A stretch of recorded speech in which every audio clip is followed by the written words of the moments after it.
Bom, dando continuidade à nossa revisão sobre filosofia, assunto tratado aqui é a ética para a turma do sexto ano, vamos aqui conversar um pouco sobre Sócrates. Sócrates fala também da ética. Sócrates, na verdade, é um cidadão ateniense, bastante preocupado com sua cidade e com todas as questões relacionadas à política. Era atuante, estava sempre interessado em tudo o que acontecia, gostava de participar das decisões tomadas na cidade, principalmente daquelas que afetaram diretamente a vida do povo. Sua filosofia não era desconectada da vida da cidade, era voltada para o bem dela e de cada pessoa que nela habitava. Sócrates desejava que cada pessoa tivesse um pensamento autônomo de produzir suas próprias ideias. Ou seja, Sócrates, na visão dele, nós não podemos buscar ideias apenas dos outros, mas nós devemos produzir o nosso próprio pensamento, as nossas próprias ideias. Então são próprias ideias que não se deixar, ou não era interessante se deixar enganar por ideias que tinham a função de convencer as pessoas com argumentos errados. Esse era o objetivo de seu método. Sabendo disso, podemos deduzir que Sócrates não gostava de injustiça. Conhecimento e bondade para ele estão diretamente ligados. Uma pessoa que comete más ações não pode afirmar que possui um grande conhecimento, já dizia Sócrates. Conhecimento faz com que as pessoas sejam boas e, de certa forma, sejam impulsionadas aqui ao bem e não ao mal. Para Sócrates, quem pratica a justiça tem uma alma saudável. Segundo ele, a justiça é a saúde da alma e a injustiça é a doença. A alma é saudável quando a pessoa pratica ações justas, que não tem objetivo de prejudicar alguém ou ganhar alguma coisa em cima da derrota de outras pessoas. Segundo o filósofo, é necessário que cada pessoa pratique todos os dias o que ele denominou de virtude. Virtude é tudo aquilo que faz o ser humano ser melhor. Sócrates acreditava ainda que virtude e saúde corporal também estão ligadas. Quanto mais se pratica a virtude, mais é saudável. A prática da virtude garante uma conduta correta em todos os aspectos da vida. Dessa forma, para que uma pessoa seja correta em suas ações, ela precisa praticar a virtude. Além disso, a virtude está diretamente ligada ao conhecimento. Sócrates foi um filósofo grego que nunca escreveu sobre as próprias teorias. Tudo o que sabemos a respeito dele chegou até nós por meio dos livros de Platão e de outros pensadores dessa época. Não significa que Sócrates não sabia escrever, ao contrário, apenas optou somente em filosofar por meio do diálogo.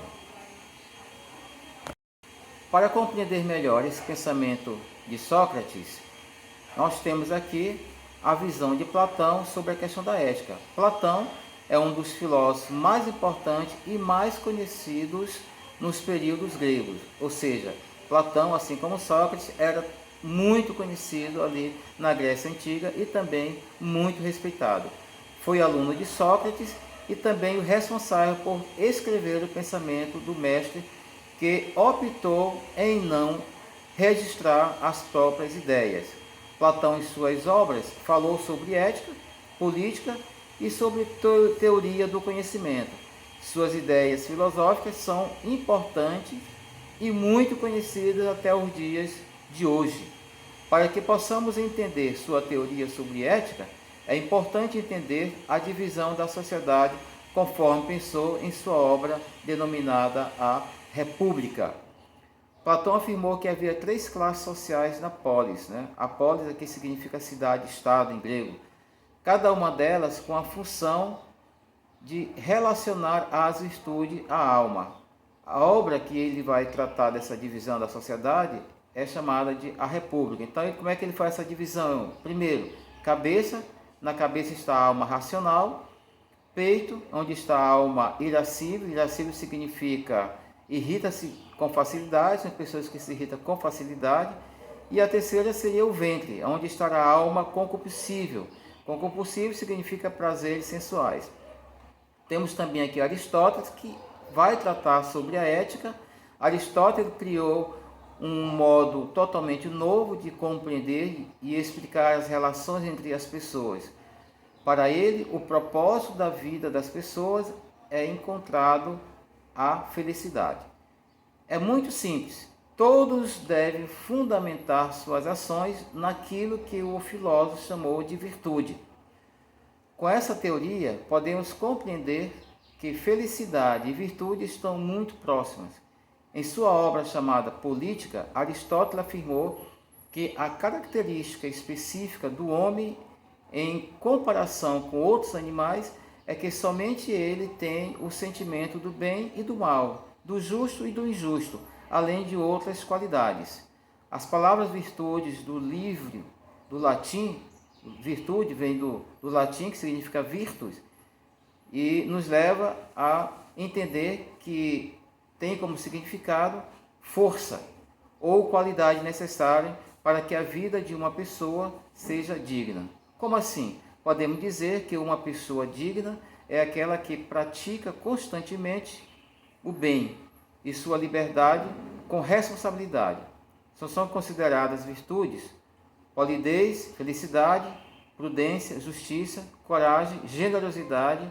Da mesma forma, podemos compreender que vício significa mal, irresponsabilidade, infidelidade, injustiça, covardia, entre outros. Opõe-se à ideia de virtude. Então, tudo aquilo que é virtude está relacionado com as boas ações, e tudo aquilo que é vício está relacionado com as más ações.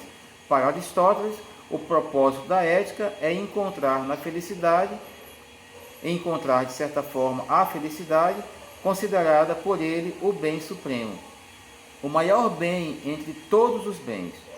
No entanto, isso só é possível se a pessoa escolher ser virtuosa. Essa escolha é o meio termo entre duas situações.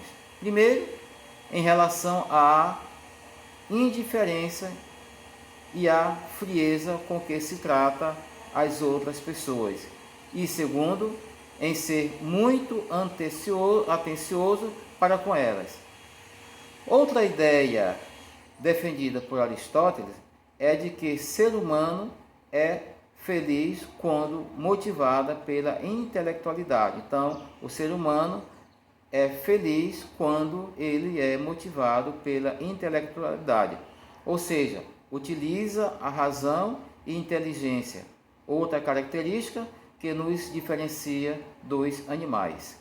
A felicidade não é um prazer que se acaba logo em seguida, ela é duradoura, tranquila, e se é tranquila, sem excessos, pois tudo com excesso faz mal ao ser humano.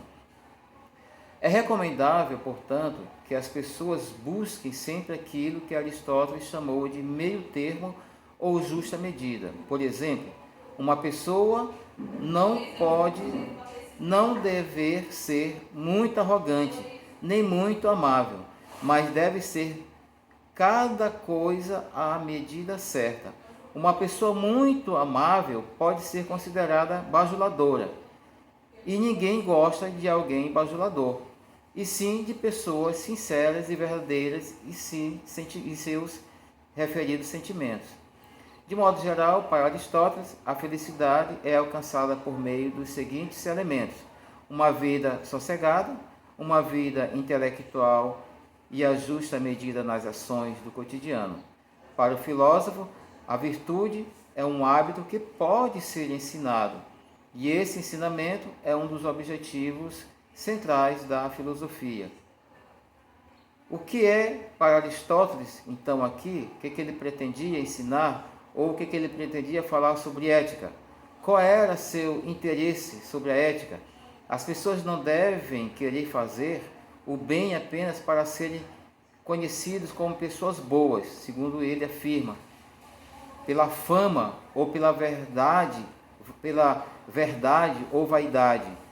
As pessoas que buscam fazer o bem para querer aparecer ou por vaidade O nosso pensador aqui, ele abomina totalmente.